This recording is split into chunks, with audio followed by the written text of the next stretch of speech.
Salut les gens, comment allez-vous? J'espère que vous allez bien. Moi ça va super, nickel.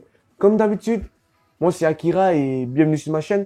Aujourd'hui on se retrouve dans une nouvelle vidéo où je vais vous présenter 4 animés, romances et qui à voir absolument. Mais aujourd'hui je ne suis pas tout seul, je suis avec le beau Hiro. N'hésitez pas à aller visiter sa chaîne, il fait des dingueries. N'hésitez pas aussi à vous abonner à sa chaîne et évidemment à vous abonner à ma chaîne, à mettre des critiques dans les commentaires et à liker la vidéo si ça vous a plu. Alors, sans plus tarder, commençons.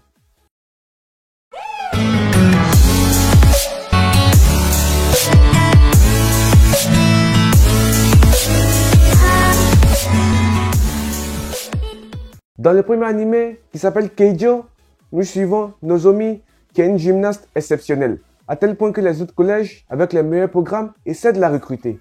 Malheureusement pour eux, elle a deux plans. Sa famille étant extrêmement pauvre, l'argent est tout pour elle.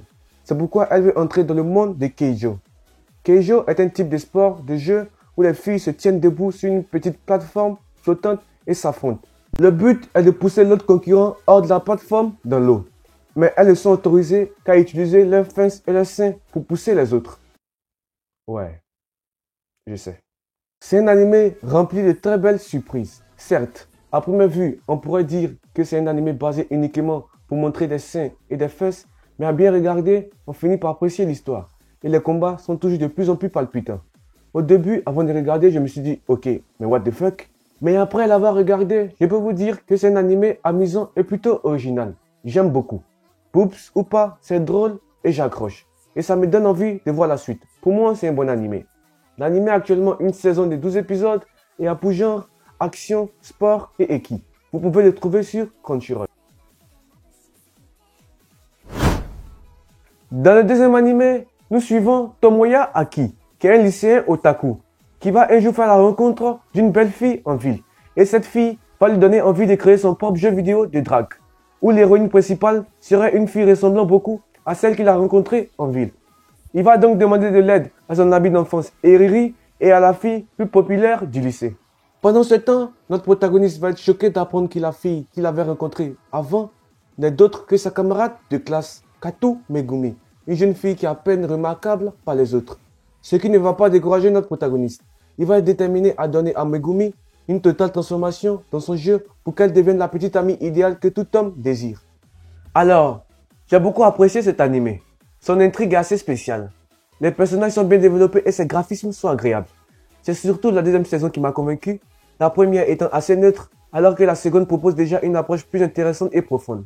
On a le temps de voir tous les personnages être développés et je suis assez satisfait de l'ensemble de l'intrigue. Moi qui suis très fan des animés romances, j'ai beaucoup apprécié cet animé. On a des personnages plutôt attachants et marrants. Et ça se regarde chill et sans prise de tête.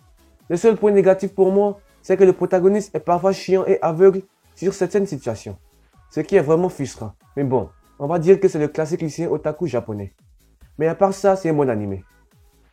L'animé a actuellement 2 saisons et un film, de quoi vous fait bien kiffer. Il a pour genre comédie, romance et eki. Et vous pouvez le trouver sur Crunchyroll.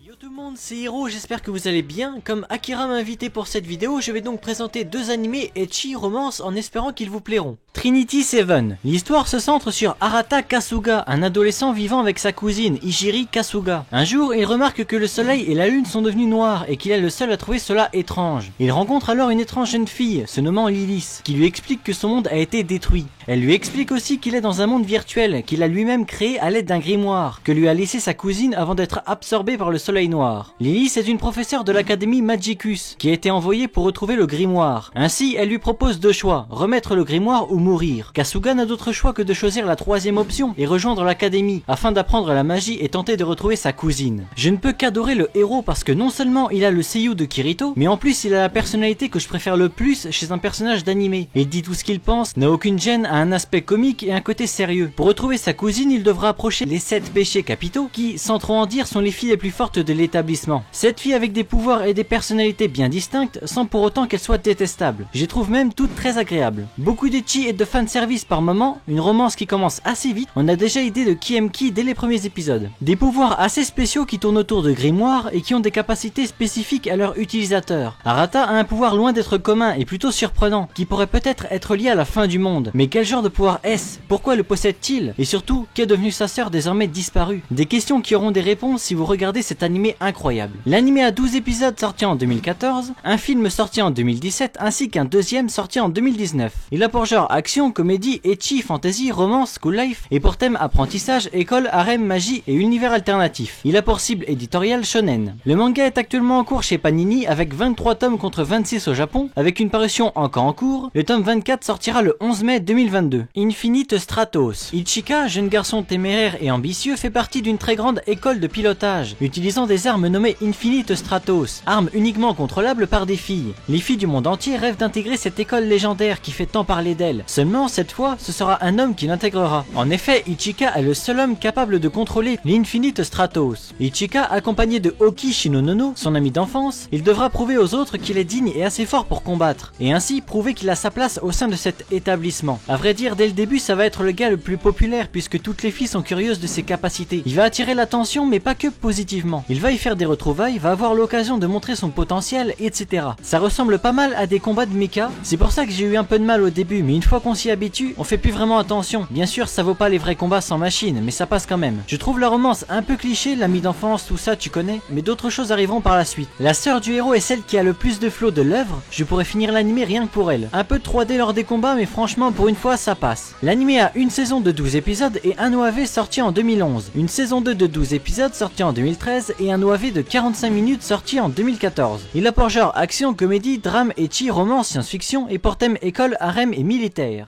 Et voilà, la vidéo est terminée.